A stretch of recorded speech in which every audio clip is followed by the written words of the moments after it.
Welcome to the Real Joe Show. Today we're going to be talking to Kelly Byrnes of Wicklow Properties, Inc. We're going to be talking about property management, reasons why you want to get into it, maybe some reasons why you don't, some of the do's and don'ts. So we're going to jump right in. Welcome, Kelly. Hi, Joe. Hi, everybody. Thanks for coming on. So let's go. Let's talk about real estate and property management. And your take on this is a little bit different than straight up just being property management, because you also are an investor and an owner, which is probably one of the most important things people should be paying attention to, because that's where the real wealth comes in. Yes. And that's what matters most. So why don't we start out with, how did you get into this? What started your journey into investing in real estate?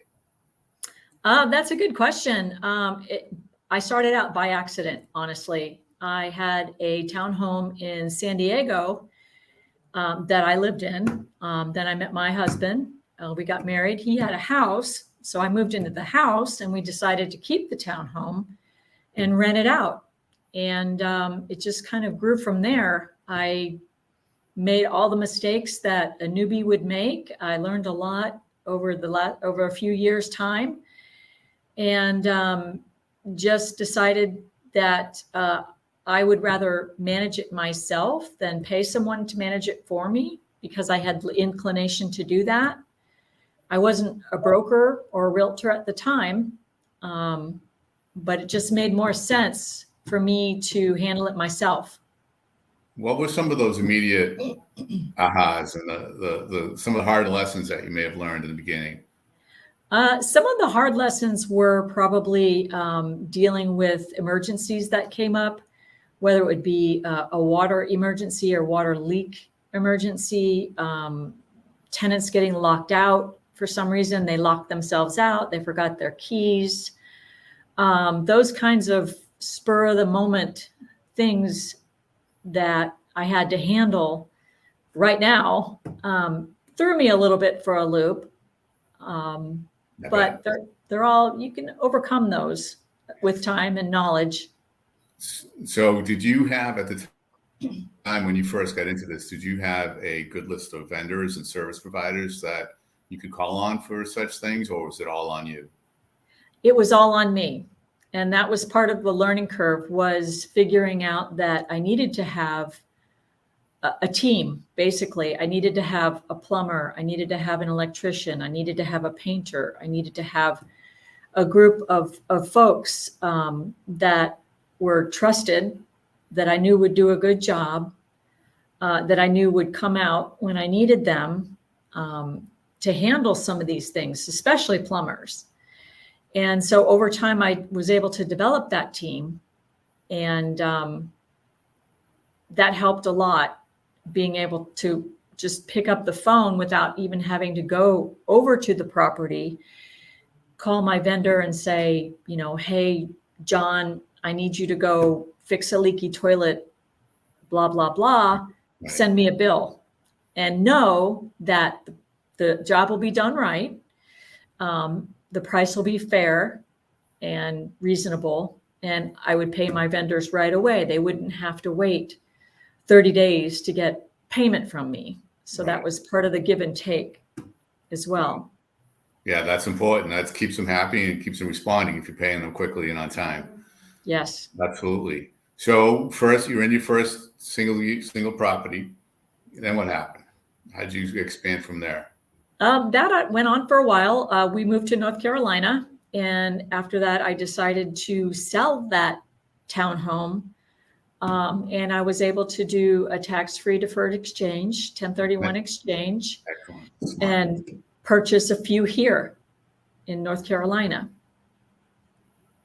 And that the 1031 exchange, if you're not familiar with that, is a phenomenal tool that allows you to take money from one investment and put it into another without getting hit with taxes, as long as it's the like kind of exchange. Right.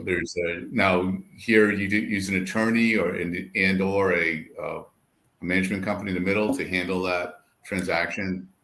That's a good question. There are a few different companies nationwide that act as an escrow agent that will hold that money in an escrow account because in order to keep to the IRS laws and terms of a 1031, 1031 is the IRS tax code. So in order to adhere to those specific rules and laws, I myself as a seller can't touch that money. It has to stay in an escrow account. And I used, I can't remember the name of the company I used. I believe it's called protectmyassets.com.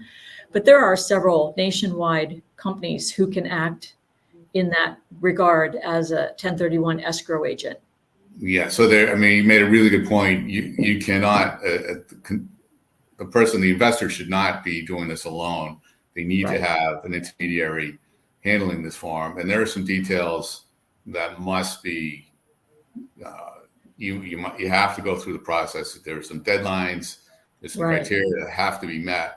So it's not for sitting at home and figuring this thing out on your own. You need to hire advisors to get this thing done. Right. properly. That's right.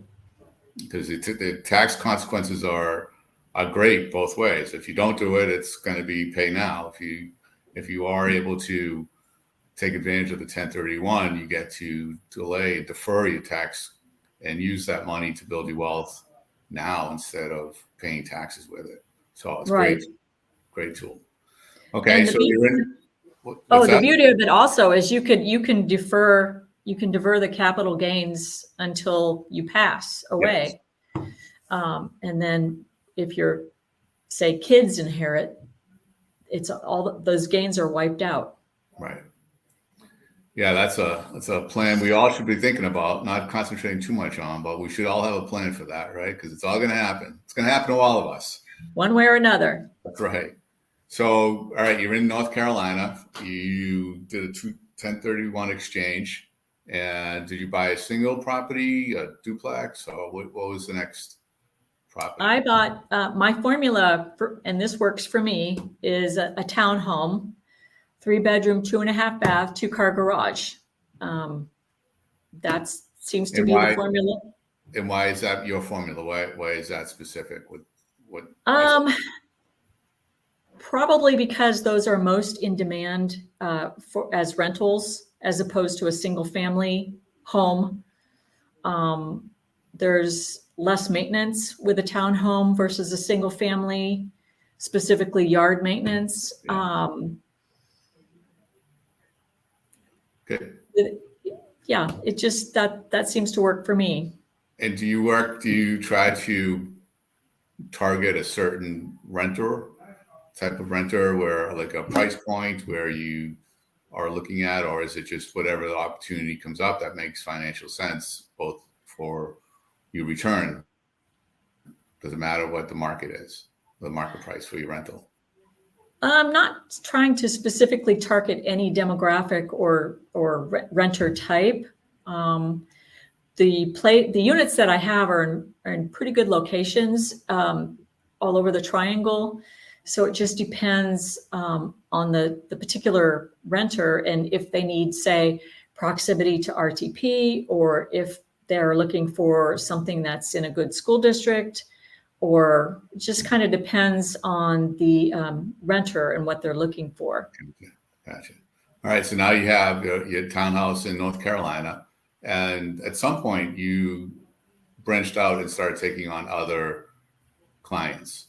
I did. How'd you go about that? And I guess the bigger reason why. Well, I actually enjoy property management, believe it or not. I know a lot of people say that they hate it and it's a major headache, but I believe that once, as a property manager, once you kind of get your processes in place and your vendor team in place, it's really not that difficult. It's really not that difficult. Tenant screening is key. Obviously, yes. Getting quality tenants, that's a key to alleviating headaches down the road. So what I decided to do was take it on as a business. And the first thing I did was to get my broker's license, because you are not in North Carolina. If you're going to earn any money handling other people's properties, you have to have your broker's license. That's not necessarily true in all states, but in North Carolina it is. So that was step number one. Step number two was setting up two different accounting systems. One system for my own rentals and an entirely different accounting system for other owners to keep track of their revenue and expenses. So that's very important. Let's see, brought two really good points. First is the screening process, and the other is the accounting piece. But let's talk about screening first. What's the process? Do you do it yourself? Do you have services that you use? And as an owner versus doing it for somebody else, what's your liability? What do you have to be careful about? That's a good question. The screening process that I use for my own properties, as well as for other people's properties, other owners, is basically the same. And I created this process being fully aware of fair housing laws and fair housing rules, because that's very important. And if for whatever reason there's ever a complaint regarding fair housing, the fines can be very, very high, 50,000 or more. Yeah. So it's very important in any business, but particularly in housing, whether it's as a broker, an agent, or as a property manager, to be aware of fair housing laws and requirements. And all of the documentation that I use and the process that I use takes into account fair housing. So I treat every applicant the same way. Excellent.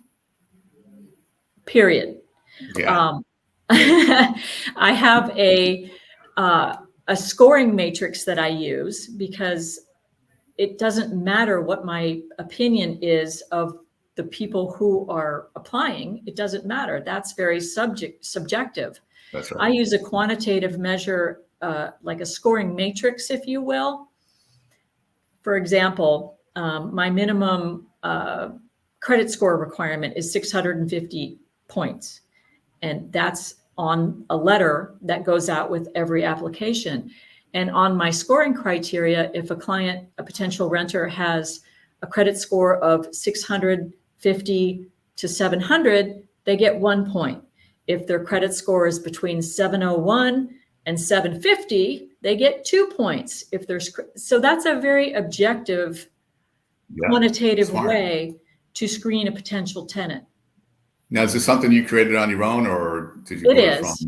It is. Okay. And there are other criteria that I use as well, proprietary. So I don't want to talk too much about it, but I think that kind of gives you the idea of how to create a scoring matrix, as long as you're operating within the parameters of fair housing. Right. And it's not, the big thing I think you said was you're consistent. You do it for every applicant. Even tenants who are not accepted for whatever reason, I still keep that scoring matrix, and I will send them a denial letter, and I'll say the reasons that you were denied was based on XYZ, and I staple that to the scoring matrix, and I keep it for 7 years in case there's ever an issue down the road. Yeah, no, you can't be too cautious, and good for you for being fair to everybody. It's not always the case. That's great. Thank you for doing that. Right. So let's dig into the finances of this. You have two different clients. You have your own business, and then you have clients. Right. And you said you had two systems set up. What are you using to do that? I use QuickBooks. Okay. I like QuickBooks a lot, and you can tailor it specifically for property management, whereas you set up your rental units as jobs, if you're familiar with QuickBooks, and that makes it really easy. It makes it easy for financial reporting at the end of the year. And as far as doing this for all your accounts, does it get more difficult the more properties you add that are not, either your own or others, or is it still pretty simple? It's still pretty simple because you'll have an owner and then multiple jobs under that owner. If it's one owner with multiple properties, Gotcha. like myself, or it would be the same thing setting up another person, another owner, and then a job under them. And if it's a different person with a rental property, it's set up the same way. So again, it's just process. Once you kind of figure out the process and apply it, then it becomes not that difficult to manage. Yeah. All right. So what's next? Are you still trying to scale, or and if you were, and my understanding is you're kind of staying flat where you are right now. Is that true, or would you take on new clients? Right now, I'm happy with the workload that I have. Okay. If anything, I think I'm going to start to offload some of it as I'm kind of coasting toward retirement, which is coasting. I'm coasting toward retirement. So hopefully that'll happen in a few years' time. So I'll still manage my own in retirement, but I think I'll offload the ones that I have now. Right. Now, when you say workload, how much variable is it when you start adding more properties? Does it get like exponentially more difficult, or is it not as bad because you have systems and vendors and practices all in place? Does it get easier to scale? It does add more work, but not exponential.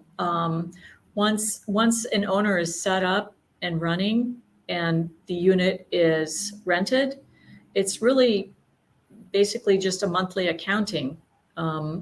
Every now and then, of course, there'll be an issue with plumbing or electrical or something like that. But again, that's where the vendor team comes in handy. And for folks that I help manage their properties, I kind of explain my philosophy to them about how I work and say, this is how I work. I've got my vendors. If you have your other vendors, I'm happy to use them. But I don't travel to the properties unnecessarily if I can get something done by phone. Right. Yeah. Now, do you take the midnight calls, or do you have services after hours that they call at certain times? Or are you the contact person for all? I'm the contact person. I am. So the phone, do you get some strange hours, some strange calls? Once in a while, but not very often. I do give for a tenant, a new renter, I will give them some information sheets, basically like how the utilities information, who to call for hook up utilities. I'll give them some information about if they get locked out, who to call, what to do. If you have a fire emergency, who to call, what to do. If you have a plumbing emergency, who to call, what to do. And we go over that at move-in. And so it kind of helps cut down. If you've got a fire, don't call me. Yeah. Call 911 right away. Right. Then call me later, but call 911 first. Same thing if you've got a break-in, Right. Call 911. So it does happen, and it's inevitable. But fortunately, it doesn't happen very often. Good. All right. Anything else we want to add? I got one question left, and then, I guess the question I'll ask you is, if you were to talk to somebody that's starting out in this business, any tips that you would suggest? Golly, that's a good question. Try to learn as much about the business as you can, because you'll not only on the back end, but also customer service, because ultimately the renters and the clients are paying the owner who is paying you to manage their property. So I do know that in times past, and you hear it a lot, that there is typically a contentious, landlord tenant relationship. So typically what I try to do in my philosophy is that I try to create a win-win relationship between myself and my renters. And what that means is that I let them know that, hey, I'm here. If you need anything, call me. You're not dealing with a corporation here. Right. If you need a repair, let me know. Yes, we want to preserve the asset. Let me know if there's a problem and I'll get it taken care of, especially if it's a repair, as quickly as possible. Usually within 48 hours, it's resolved, versus if you're living in apartments that are managed by a corporation, it might take a week or two to get resolved, that kind of a situation. Let's create a win-win here so that you, the tenant, feel like it's your home. And the subtext there is that if they feel like it's their home, they're going to take better care of it for the owner, whether it's me or someone else. Let's stay in the loop. Let's not disconnect. Let's create a good working relationship together so that they don't feel like they're being taken advantage of or gouged or mistreated. And that also helps translate into fewer problems, fewer calls. If it's something silly like changing light bulbs, a tenant is more likely to think, oh, well, I can do that. I don't need to call them. Or if it's something that needs tightening, for example, I can do that. I don't need to call them to take care of that. So creating that positive win-win mentality and relationship, I think, is important. And it's worked well for me over the years. Good. Keeps the phone from ringing, I'm sure of that. Plus you have happier tenants and happier owners. So exactly.